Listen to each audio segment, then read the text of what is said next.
నమస్తే మిత్రులారా, నేను మీ శ్రీనివాస్ చౌహాన్ అడ్వకేట్. మిత్రులారా, ఒక్కసారి ఆస్తి బాగా పంపిణీ జరిగి ఎవరి పట్టాలు వాళ్ళకు వచ్చిన తర్వాత తిరిగి పార్టీషన్ కావాలని కోరవచ్చా? చట్టం దానికి సపోర్ట్ చేస్తుందా?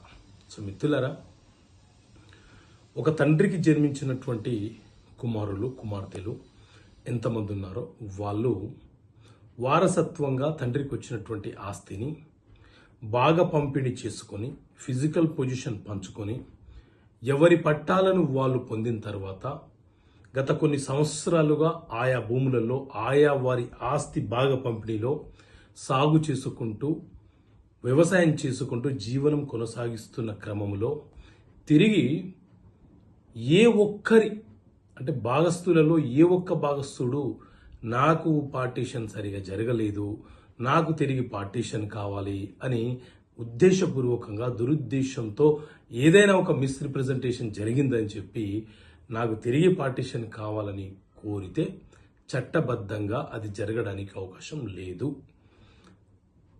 ఆస్తి బాగా పంపిణీకి సంబంధించిన డీడ్ రిజిస్ట్రేషన్ చేసుకోకపోయినా ఎవరి వాటాలు వాళ్ళకు వచ్చినట్లు పట్టా పాస్ పుస్తకాలు జారీ అయి ఉంటే ఆస్తి బాగా పంపిణీ జరిగిపోయినట్లే.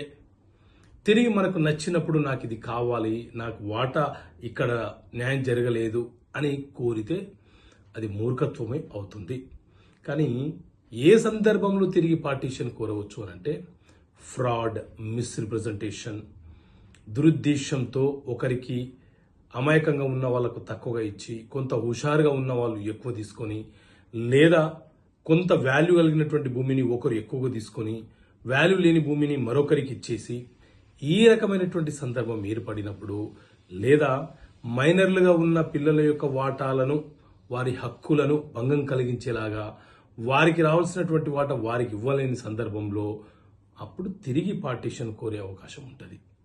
అంతేగాని ఒకసారి పట్టాలు వచ్చేసి బాగా పంపిణీ అయిపోయి గత 12-15 సంవత్సరాలుగా వాళ్ళు వ్యవసాయం చేసుకుంటూ ఉంటున్న క్రమంలో తిరిగి పార్టీషన్ కోరడం అనేది చట్టం సపోర్ట్ చేసే అంశం కాదు. సో ఇలాంటి చట్టపరమైన అంశాలు మీకు తెలియపరచడానికి చట్టపరమైన సమస్యలకు పరిష్కారాలు అనే పుస్తకంలో మీకు అర్థమయ్యే భాషలో వివరించాను. ఈ బుక్ కావాలంటే కూడా కనిపిస్తున్న నెంబర్ కాల్ చేసి ఈ పుస్తకాన్ని మీరు పొందవచ్చు. ఓకే మిత్రులారా, థ్యాంక్ యూ.